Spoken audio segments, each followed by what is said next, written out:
ఇది నా కథ. విశ్వాసమంటే ఏంటో, ఓపికతో ఎదురుచూటం అంటే ఏంటో నా జీవితం ద్వారా నేను నేర్చుకున్న పాఠం. దేవుడిచ్చిన ఒక మాట కోసం మేము సంవత్సరాలపాటు ఎలా ఎదురుచూశామో ఆ జ్ఞాపకాల్నిప్పుడు మీతో పంచుకోవాలనుకుంటున్నాను. మా కథ మొదలైంది ఒక చిన్న ప్రశాంతమైన పట్టణంలో. అక్కడ జీవితం చాలా నిశ్శబ్దంగా, హడావిడి లేకుండా సాగిపోయేది. మా ప్రతిరోజూ దేవుని ప్రార్థనతో మొదలై ఆయన వాక్యంతోనే ముగిసేది. ఆ రోజులే వేరు. అవును, ఆ దంపతులు మరెవరో కాదు, మేమే. నేను ఎలిజబెత్, నా భర్త జకరియా. మా ప్రపంచం మొత్తం మా విశ్వాసం చుట్టూనే తిరిగేది. మేము చేసే ప్రతి పనిలో, పలికే ప్రతి మాటలో దేవుని నామాన్ని మహిమపరచాలనే మేం కోరుకునేవాళ్లం. బయటకు చూస్తే మా జీవితం చాలా సాధారణంగా, నిరాడంబరంగానే కనిపించొచ్చు. కాని దేవుడి పట్ల మాకున్న నిబద్ధత మాత్రం చాలా గొప్పది. ఆయన చూపిన మార్గంలో నడవడం కంటే మాకు ముఖ్యమైనది ఇంకేదీ లేదు. మేము కేవలం భార్యాభర్తలమే కాదు, ఒకే విశ్వాసంలో, ఒకే మార్గంలో నడిచే స్నేహితులం. అందుకేనేమో చుట్టుపక్కల వాళ్లందరూ మమ్మల్ని నీతిమంతులని పిలిచేవారు. దేవుని ఆజ్ఞలు పాటించడంలో మేం ఎప్పుడూ వెనకడుగు వేయలేదు. ఆ భక్తే మా బంధానికి, జీవితానికి పునాది అన్నమాట.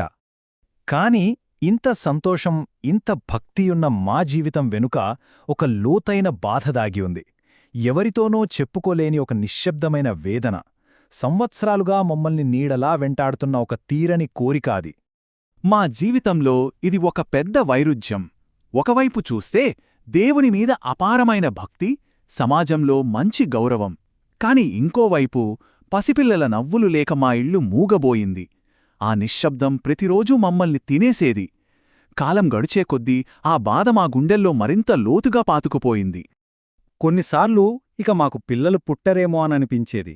మా సమయం అయిపోయిందేమో, ఆ ఆశ కూడా వయసుతో పాటే మసకబారిపోతుందేమో అని భయమేసేది. నిజంగా ఇక ఆశ వదులుకోవాలేమో అన్న స్థితికి వచ్చేశాం.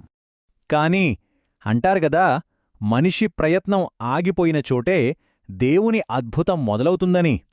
మేము ఆశ వదులుకున్న ఆ సమయంలోనే మా జీవితాలను శాశ్వతంగా మార్చేసే ఒక సంఘటన జరిగింది.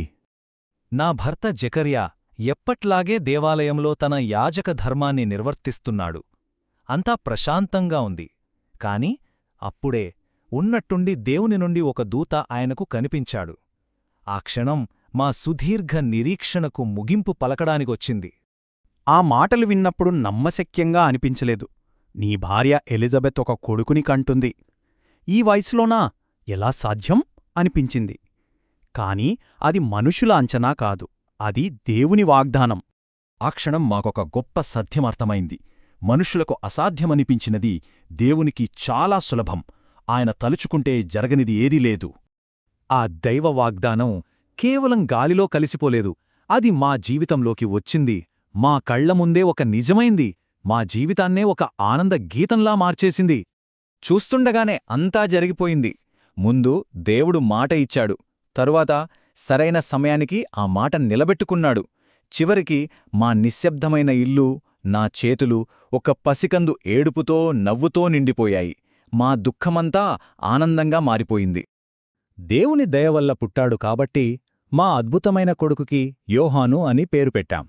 వాడు కేవలం మా కొడుకే కాదు, దేవుని గొప్ప ప్రణాళికలో ఒక ముఖ్యమైన వ్యక్తి కాబోతున్నాడని నా మనసుకు ఎందుకో తెలుస్తూనే ఉంది. అందుకే అంటాను, ఈ కథ కేవలం మా కుటుంబానిది మాత్రమే కాదు. ఈ అనుభవం ద్వారా నేను నేర్చుకున్న విశ్వాస పాఠాలు మనందరికీ ఎంతో అవసరమని నేను నమ్ముతున్నాను. ఆ తర్వాత కొన్నాళ్లకు నా బంధువు మరియా నన్ను కలవడానికి వచ్చింది. ఆమె ఇంట్లోకి అడుగుపెట్టి నన్ను పలకరించగానే నాలో ఏదో తెలియని శక్తి ప్రవహించింది. పరిశుద్ధాత్మ నన్ను నింపేసింది. వెంటనే నాకు తెలిసిపోయింది, ఆమె గర్భంలో పెరుగుతున్నది సామాన్య శిశువు కాదు, లోకాన్ని రక్షించే ప్రభువు అని. ఆ ఉద్వేగంలో నా నోటి వెంట అప్రయత్నంగానే ఆ మాటలొచ్చాయి. స్త్రీలలో నీవు ధన్యురాలు. అది నా మాట కాదు, నాలో ఉన్న విశ్వాసం పలికిన మాట. దేవుని ప్రణాళిక ఎంత గొప్పదో ఆ క్షణం నాకు పూర్తిగా అర్థమైంది.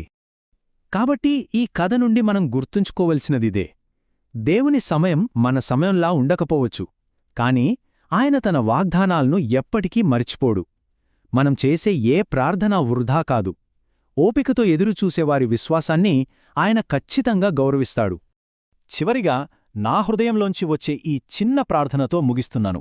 మనలో ఎవరైనా దేనికోసమైనా ఎదురుచూస్తూ ఉంటే ఈ మాటలు బలాన్నిస్తాయని నా నమ్మకం. ప్రభువా, నాక్కూడా ఎలిజబెత్ లాంటి సహనాన్ని, విశ్వాసాన్ని ఇవ్వు. నీ సమయం ఎల్లప్పుడూ సరైనదని నమ్మే హృదయాన్ని ప్రసాదించు.